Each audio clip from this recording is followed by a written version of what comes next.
Hello there and welcome to today's ride. Today I'm on what I call my low-hanging fruit route, although there's not much low-hanging fruit to it today.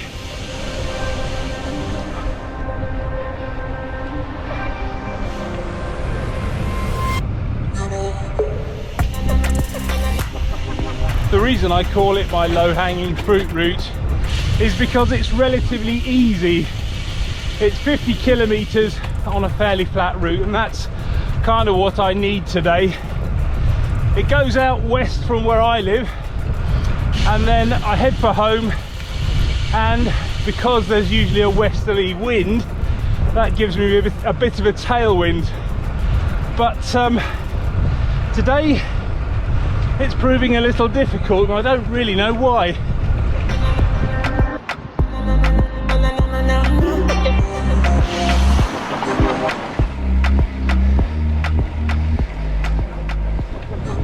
One of the things making today more than a little difficult is the weather.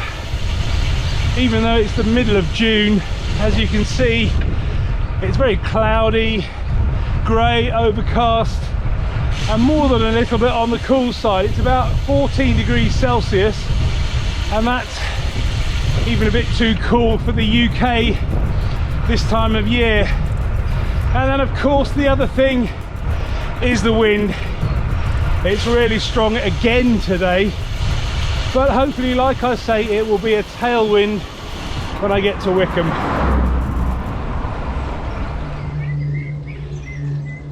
And the other thing making today's ride a little tricky is my position on the bike. As you can see, I'm on my Trek today, and I've been riding it for a couple of weeks now after I've got back from Italy, but it just doesn't feel as good as it used to. Nothing's changed. I can't work out what's going on, but as you've just seen now, I've just altered the position of the saddle height a little bit, and hopefully that will make a vast improvement. Well, it certainly feels different. Whether it's for the better or not, I'll find out.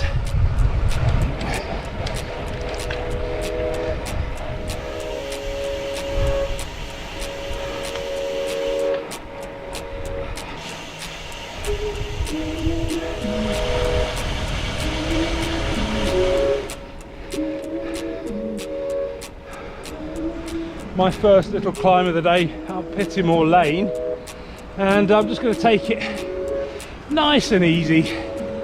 I'm not out to break any records today.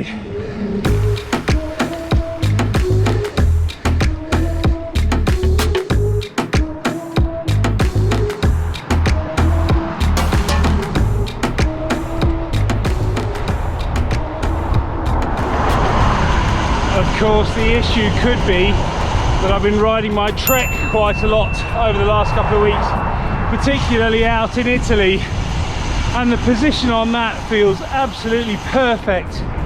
I can move forward on the pedals when I want to spin, and I can move back and get my feet behind the pedals when I want to climb, and I feel that I can't do that quite as well on this bike at the moment.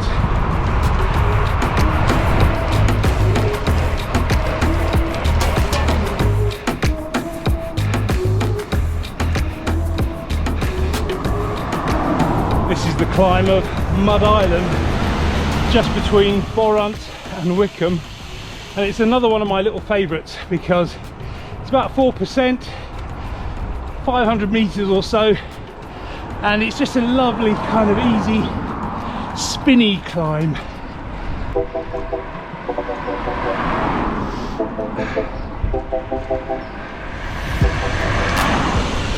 Just bypassing the village of Wickham now. There's no point in going in, I don't need to get anything, and it does make the route just slightly longer. So yeah, it's pushing on and then down into Fareham.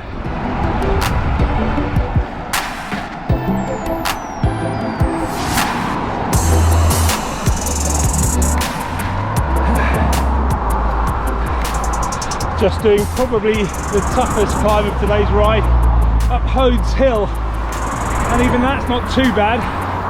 700 meters at 5%.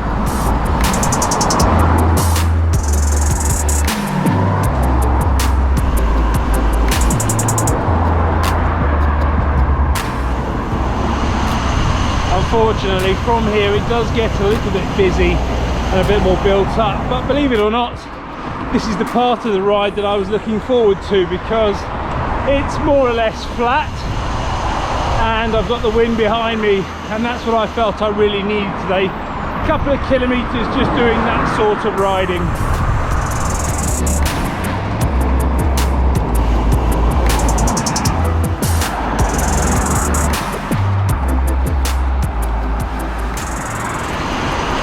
The reason I feel I need some flat rides at the moment is because, you know, when I was out in Italy a couple of weeks ago, there was quite a lot of climbing on that. And then a couple of weeks later, I was in Whitby, and that's basically all climbing.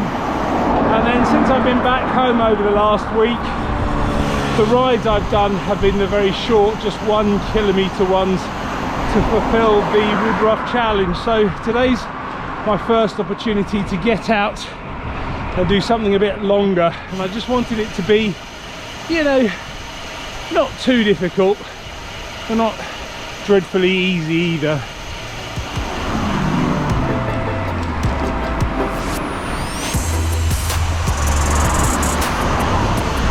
Well, for a ride that's normally fairly built up, that wasn't too bad today. Even the lights were playing ball and the sun's come out. It could possibly be because, yeah, it's Sunday afternoon and petrol prices are just ridiculously high at the moment. In some places of the UK it's hit £2 a litre, and that works out to about, if my maths is correct, about $11.50 a gallon. Just made the left-hand turn there in Havant, so I no longer have a block tailwind, but that was quite a nice little section. 10 flat kilometres, cruising along at about 30-31 kilometres an hour. Just what the doctor ordered.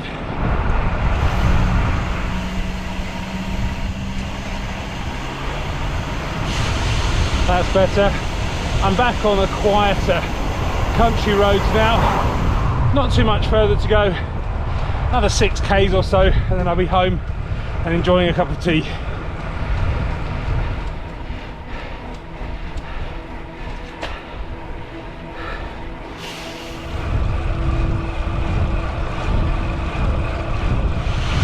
Sometimes I feel that you can tell when the position on a bike is right, because it almost feels like the pedals want to turn all by themselves, and all you need to do is put your feet on them and let the bike do its thing.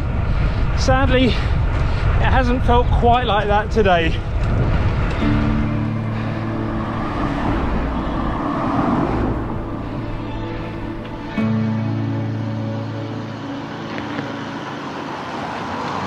Well, there we go, that's today's ride, done and dusted.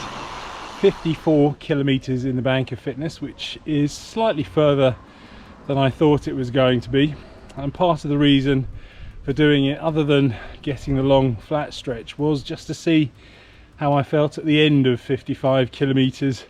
I have to say it's probably about as far as I want to ride solo at the moment, but yeah, let's build upon that and stretch it out to 100 kilometers solo, which I hopefully will do at some point in the not too distant future. Thanks for watching, and I'll see you on the next one.